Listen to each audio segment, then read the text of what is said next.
If you or someone you know is always down for a good time, is full of ideas, loves to find things before they're popular, is a bit of a Renaissance person, but is also kind of a mile wide and an inch deep, then they might be a type 7 enthusiast. Also, if you've tested or been told by others that you're a type 3, 6, or 9, but you're not quite sure, then this video should help confirm or change the Enneagram type that you identify with, because those three types, the 6, 9, and 3, will often be mistyped as 7s. So with that said, here's a quick look at all the topics we'll cover in this overview of the Enneagram personality type 7. We'll start off by defining their major personality traits, then we'll go back in time a bit and cover their childhood experience. Then we'll get into the variations based on their wings. Next, we'll describe their movements of integration and disintegration based on how healthy they are. Then we'll get into their instinctual variants and triadic groups. And lastly, we'll end with some practical tips to help avoid the pitfalls of their personality and maintain a healthy sense of self. I'll even pepper in some silly topics at the very end, like spirit animals, spirit country, and some others, just to lighten up a bit and take a break from all the serious stuff we'll cover throughout most of the episode. All right, that's where we're going. Y'all ready? Let's get into it.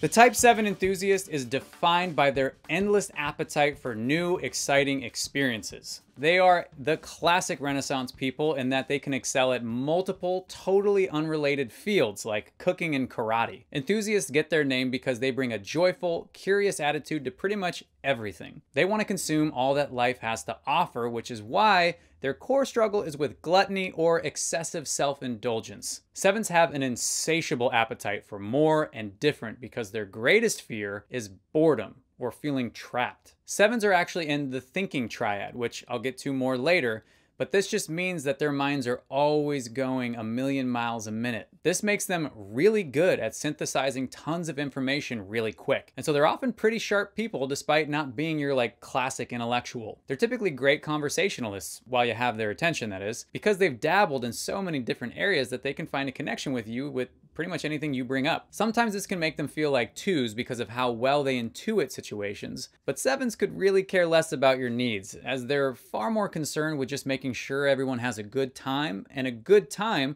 comes from positivity and connection and good vibes and yada yada yada. In fact, the quickest way to frustrate a 7 is to show up to the table with nothing but cynicism or negativity or being too cool for school. 7s are bothered by people's doubts or disinterest in them because 7s typically have a low sense of self-worth, despite looking so damn confident all the time. The reason 7s suffer from a low sense of self-worth is because they know their skills came easy to them and that they don't really put in the work that others do to attain a true level of expertise. Enthusiasts also know that they can only entertain themselves for so long before the confines of life and responsibility inevitably creep back in. The big challenge for enthusiasts will be to stay committed to people and practices long enough to rediscover a deeper beauty than they initially experienced. And if they don't, they usually have full-on Peter Pan syndrome and never really mature into their true self. All right, that's the type 7 in a nutshell. I figure I'm probably going to be losing most type 7s at this point because they heard all they wanted to hear. But if you want to get deeper, let's talk about how the childhood experience for the 7 continues to shape their personality to this day.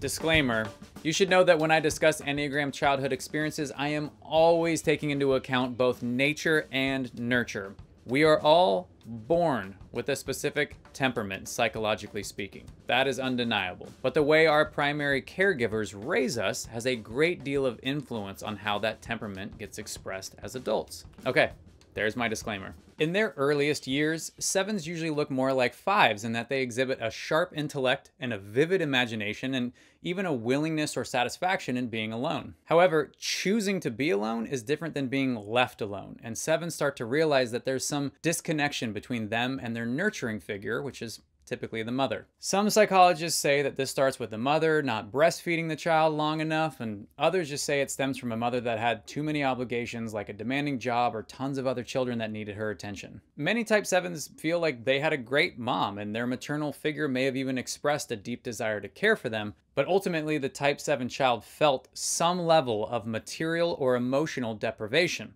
And so they concluded that it was up to them to create a life where they were never in need. This is why 7s are highly independent and can be really selfish. 7s internalize this narrative that we all have to take care of ourselves, because when they were kids, no one really took care of them the way they needed. Ultimately, sevens will spend much of their adult life learning that it's okay to be hurt and that their need for independence is kind of just a way of avoiding emotional intimacy. Okay, that's the childhood experience for type 7s in a nutshell. Now let's talk about how 7s can look different from one another based on their wings.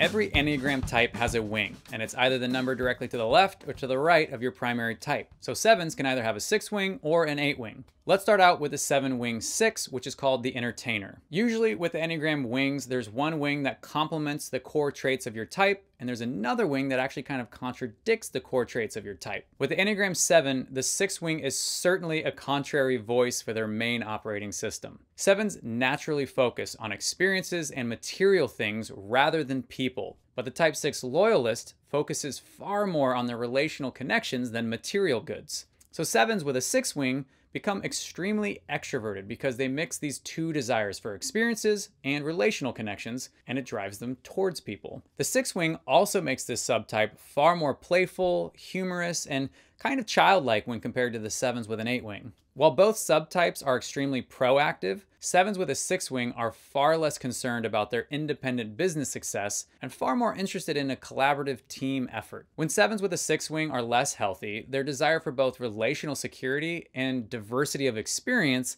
leads them through a slew of romantic relationships because they pretty much leave as soon as the spice is gone. Unhealthy entertainers are also those people who just don't know when to call it a night and are constantly trying to get you to rally to one more bar, one more drink, or one more episode of TV, because deep down they're just running from their own anxiety. Both 7s and 6s are in the head triad, so the 6 wing makes this subtype far more prone to bouts of anxiety. When people don't support or rally behind the 7's coping mechanism of choice, the anxiety of the 6 mixed with the aggression of the 7 can actually make them lash out at those closest to them. But ultimately, healthy and even average 7s with a 6 wing are a blast to be around because they're generous, fun-loving people that cultivate amazing friendships. All right, that's 7s with a 6 wing. Now let's move on to 7s with an 8 wing, which is also called the realist. 7s with an 8 wing are a powerhouse of an individual. In case you didn't know, 8s are called the challenger because their ego is wrapped up in dominating their environment with their excessive energy and force of will. Yeah,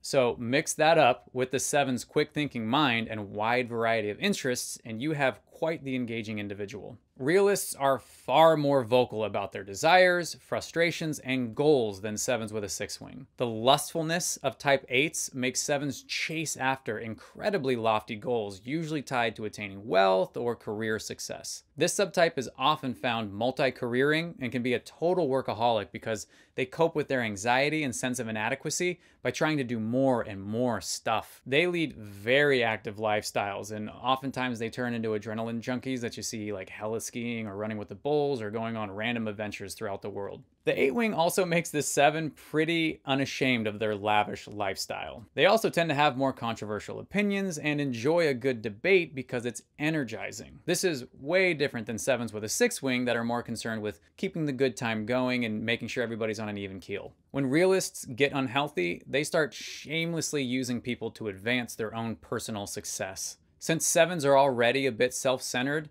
the 8 wing kind of adds this like outlaw sensibility that makes it seem acceptable to use people that are weak or less gifted because, hey, it's what they're there for. If the 7 wing 8 doesn't get their appetite in control, then they can often lose themselves in some self-destructive hobbies like excessive gambling or risky business ventures. They just want to feel the juice. However, when they are healthy, the 7 wing 8s can be incredible entrepreneurs that use their endless energy and insight to take a novel idea into a fully flushed out, successful business. Okay, those are the wings for the type 7 enthusiast. Now let's talk about their movements of integration and disintegration.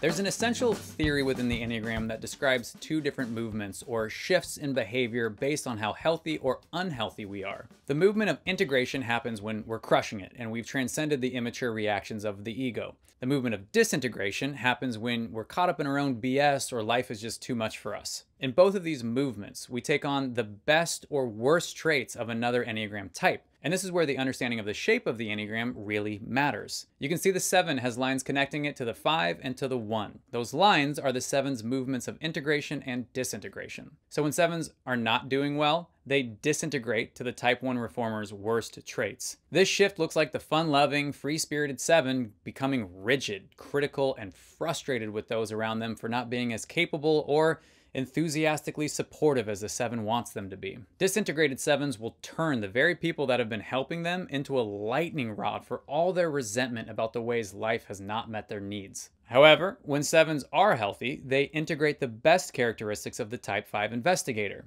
This shift is pretty hard to miss because healthy 7s finally stop skipping around from experience to experience, and instead they seek out a deeper understanding and appreciation for their experiences. Integrated 7s are filled with a sense of gratitude, wonder, and patience that finally lets them give back to the world rather than just consuming all that it has to offer. Okay, those are the type 7's movement of integration and disintegration. Now let's get a little bit more nuanced and talk about how the instincts influence the expression of the type 7's core characteristics.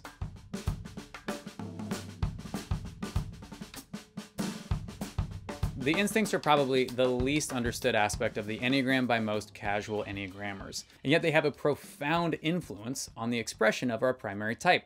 The 3 instincts are the social instinct, the self-preservation instinct, and the sexual instinct. These instincts sit on top of our personality. So it doesn't go Enneagram type instinct, it goes instinct Enneagram type. This is why I always point to the instincts as the primary reason you may have mistyped yourself or mistyped someone else, because they come through so much in your interactions with people and just how they live their daily life. And yes, we have all 3 instincts within us to some degree. So just think of it like a ranking system of first, second, and third place. Okay, with that bit of context, let's talk about how 7s look when they operate primarily out of the social instinct. Social 7s probably look like the stereotype of 7s in general. They are the founders of FOMO, and they can't stand the thought of missing out on a good time with a good group of people. They rally around a shared set of activities that keeps the friend group alive, like intramural sports or fantasy sports or going to a sporting event or, sorry, I have a lot of really bro-y people in my mind right now. Jokes aside, social 7s can actually be really altruistic as well, and they may even fall in love with community service because it brings them a constant source of new faces and events to plan or participate in. Social 7s do wrestle with some tension caused by competing desires for social connection versus their personal independence, especially if they have a 6-wing. 7s at their core are independent operators, and so they neither want to be in charge of the group, nor do they want anyone else to be in charge of the group. They just kind of want the flow to be in charge of the group. They believe that things should just work out,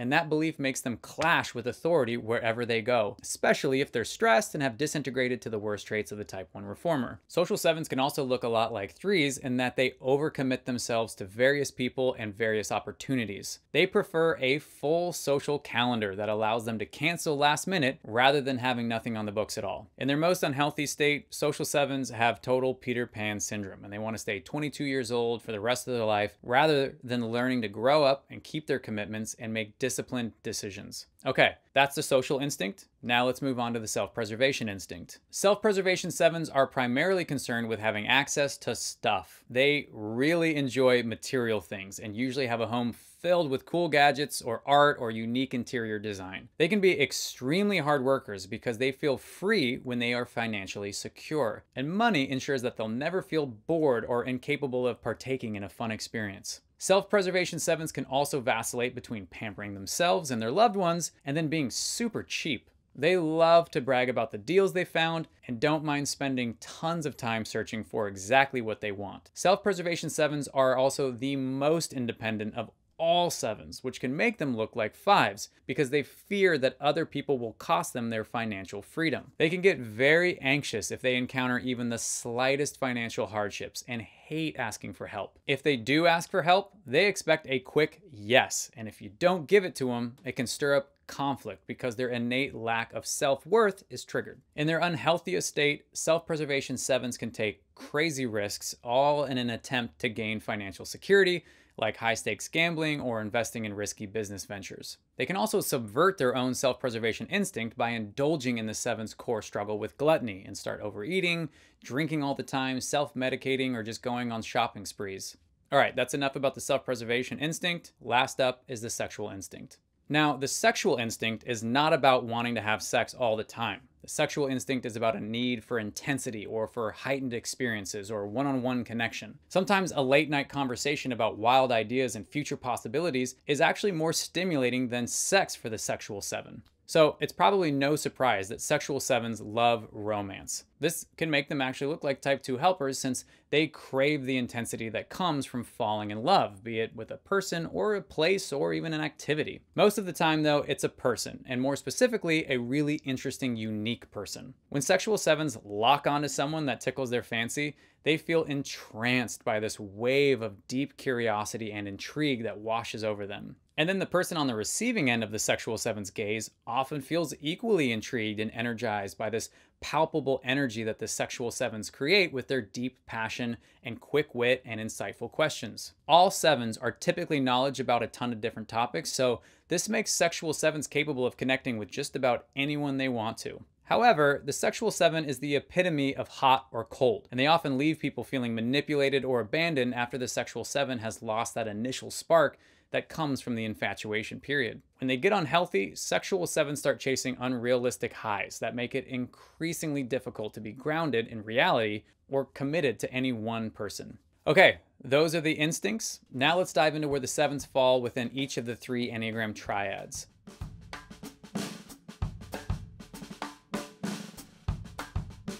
The 3 triads are a way of grouping Enneagram types based on shared characteristics. They've really evolved over time, and they're a way that the Enneagram continuously integrates concepts from traditional psychology. I also think they're just a great reminder of the ways we share so many behaviors with each other, no matter what our personality type is. The most popular triad is often called the triadic self or the triad, and that's because it's at the core of our personality, and it describes the primary way we find self-awareness. I like the term triad centers because they help us find balance within our perceptions of reality. The 3 triad centers are the head, the heart, and the gut, which is also just called the body. Type 7 enthusiasts are in the head group, along with type 6 loyalists and type 5 investigators. The head group navigates reality primarily through their thoughts, their desire for knowledge, and their anticipation or anxiety of the future. All head types have a major battle with anxiety, which often surprises people who aren't 7s because we all see the 7 as super chill, fun-loving, and unfazed by setbacks. But that's just because 7s deal with their anxiety by launching out into the world in search of new experiences or distractions from their inner world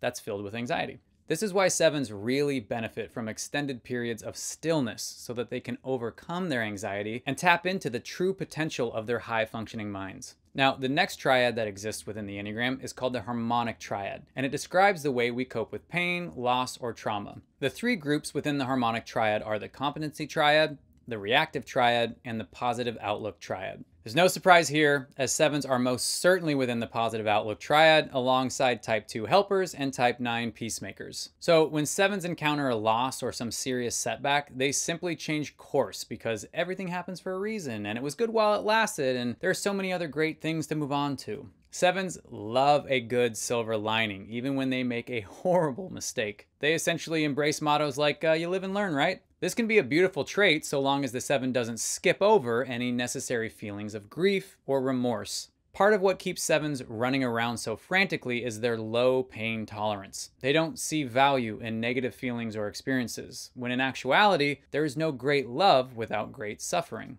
Okay, before I get more preachy, let's move on to the last triad, which is the Hornevian triad. The Hornevian triad describes 3 major ways people behave in social situations. This encompasses everything from being out at a party to working in an office. The 3 groups within the Hornevian triad are the compliant group, the withdrawn group, and the assertive group. Type 7 enthusiasts are in the assertive group alongside type 3 achievers and type 8 challengers. Assertive types believe that the best way to behave in any social situation is to assert yourself, because they believe that their physical presence makes every situation better. 7s love to be the fun ones in the group, and although they may look like they're only focused on having a good time, they can often rise up through the ranks of leadership just due to their sheer enthusiasm and charisma. This is again why 7s and 3s look very similar. 7s understand that charisma and confidence gets them almost every opportunity that they want out of social situations, for better or worse. But enough on the triads for now. Time to move on to the last section, which is some practical exercises 7s can take to constantly live into their best self and increase in self-awareness.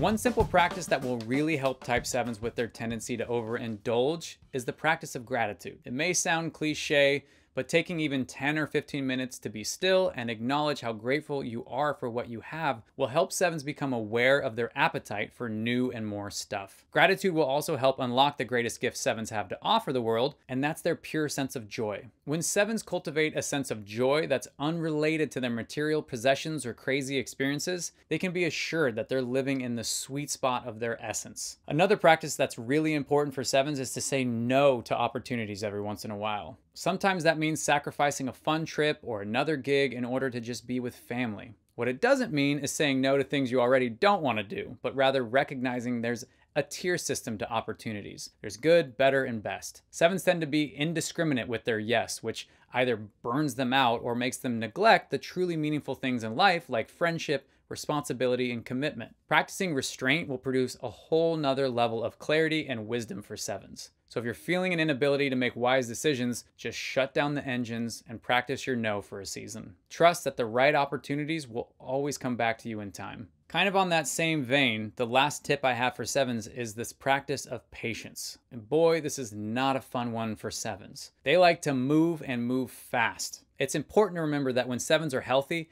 they actually look like 5s because of their willingness to be intentional, to go slow and thoughtfully explore life rather than rushing through it. Being patient also helps 7s give other people their due time in a relationship. 7s often dismiss people who are not immediately interesting, energetic, or taboo in some way. However, some of the 7s' best chances for a healthy relationship come from people that bring a quiet, confident stillness into their life. So learn to sit, wait, listen, and let your mind pause for a moment so you can discover something beautiful that you may have overlooked at first glance. All right, my friends, that's a wrap on all the heavy, meaty, advicey stuff I have in regards to the Enneagram Type 7. Time to end this bad boy on a lighter note with some bonus topics that really have nothing to do with the true soul work of the Enneagram, but hey, they're a good time.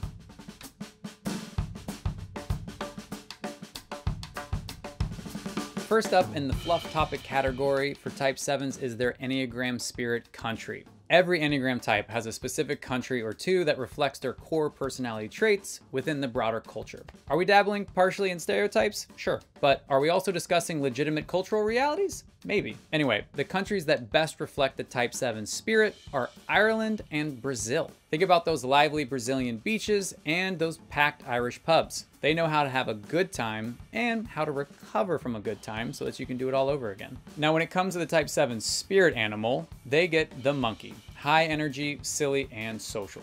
And when it comes to famous Enneagram Type 7s, the Enneagram Institute lists Robin Williams, Kevin Hart, Jim Carrey, Miley Cyrus, and Steven Spielberg as famous Type 7s. And in the Marvel Universe, I'd say that Star-Lord from Guardians of the Galaxy is a clear winner. All right, friends, that's a wrap on this personality type overview for the Type 7 enthusiasts. I do hope I left you with some helpful insight on who you are and how to continually grow into your best, most self-aware self. Please do me a tiny favor and hit that like button, share it with your friends, or if you really want to show some love, subscribe to the channel. I really do appreciate every single act of support y'all throw my way because I spend a ton of time and energy trying to make this information easier to digest and also just trying to make it enjoyable without being super cliche. Also, if you're ever confused about anything I said, please don't hesitate to drop me a question in the comments. I really enjoy hearing your feedback and dialoguing with you about this stuff because I believe the Enneagram is very complex and it's always evolving and you probably have a unique perspective on it. Oh, and one more thing, if you want to work together either one-on-one or in a more corporate setting, just go to you'vegottatype.com,